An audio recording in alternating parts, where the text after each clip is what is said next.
Now I would like to do one more case which is perhaps a little bit more difficult, and that is to calculate the moment of inertia of a rotating disk, like a turntable.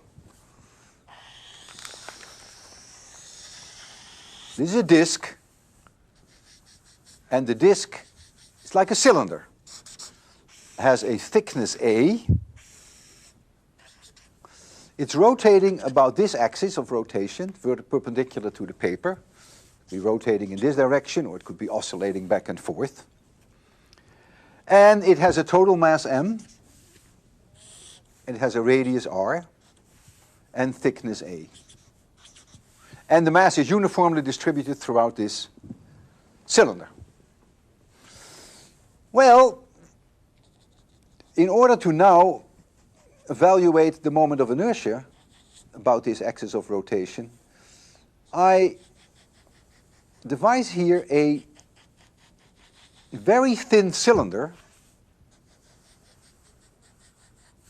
This cylinder has a thickness d little r, and it has a radius little r. So this is little r, and the thickness is dr. So which fraction of mass of the total cylinder is in this cylinder, very thin cylinders, like a ring, which has a height a? Well, what is the volume of this ring? The volume is 2 pi r times dr, that's the surface of this ring, multiplied by a, that's the volume. What is the total volume of this cylinder? That would be pi r squared times a. So the mass that is in this ring is, this is the fraction, and so the total mass in this ring, dm, is the fraction of the total mass multiplied by the mass of the disk. You see, a cancels and pi cancels. And so now when I want to calculate the moment of inertia about this axis of rotation, right through the center, perpendicular to the paper, I have to do an integral over the r from 0 to capital R. An integral from 0 to capital R. And I get 2m divided by r squared. I get r dr, but I also have an r squared, because I remember with moments of inertia, you have to multiply by the distance from the mass element to the axis of rotation, which is r squared. And so I'm going to get here r to the third dr.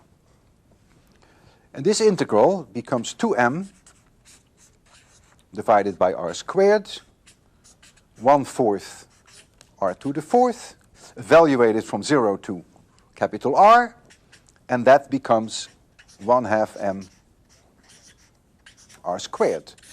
This too is a very well-known result. You can find in any book, when you look at the tables, that the moment of inertia of rotation of a cylinder about its axis of symmetry, if the mass is uniformly distributed throughout the cylinder, is 1/2 m r squared.